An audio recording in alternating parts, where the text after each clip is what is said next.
So bobbins and thread. Some people decide to buy an inexpensive thread because they're trying to be cost effective. Lesson learned.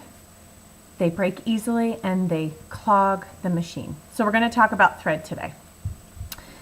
Here's two different styles. Now, let's look at this. Let's look at it this way. This one's smaller, this one's bigger.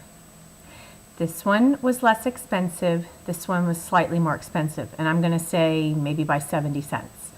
This one, if you were to be here in my kitchen with me, which is where my desk is, you would be able to put these two next to each other. Clearly you're not going to be able to notice it within the video, but the bigger one, the lesser expensive one, has more fibers on the thread. That's not your friend when you're sewing. You know why? Because as you sew, those little fibers start to fall off within the sewing machine, causing the clogging, which is where you're going to have that trouble with the machine not working right, as well as bunching.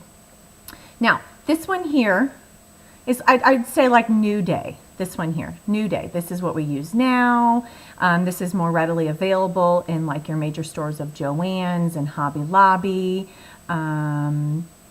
This one is less fibrous, causing less issues. So if you find that you're having trouble with the bunching, that's needles, we'll get to that later, as well as that being a contributing factor of more fibrous thread.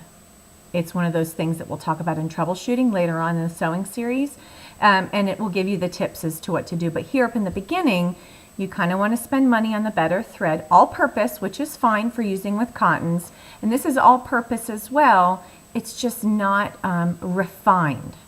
Now let's move on to bobbins.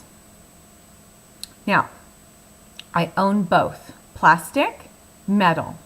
Plastic is used when I'm sewing in a huge pinch, because I've either run out of bobbins. I've probably got like 30 bobbins down there, all full with a little bit medium or full, and I need just a little bit more of some other color.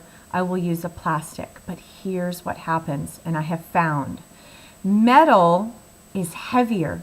So as it's sitting inside, or if you have a front machine and it's in the front of your machine, the weight of the bobbin allows for better pulling of the thread when you're sewing.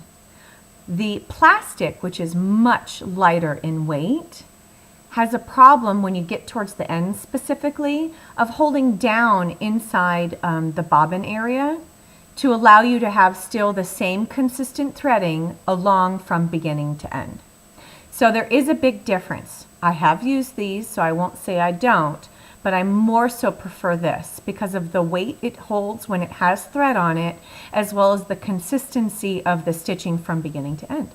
So there you have it. We've got bobbins discussed. We have thread discussed. Now, I have this thread in my hand, which means I must use it, correct? Yes, I do, in a huge pinch. Or I use this as my bobbin thread, but not my top thread, because when you thread your machine to get it in your needle, that's where we have the fibers going through. Whereas the bobbin thread just specifically has one location, out, not up and around. So there you have it. We've got bobbins and threads covered. Next, we'll talk about rulers and cutting utensils.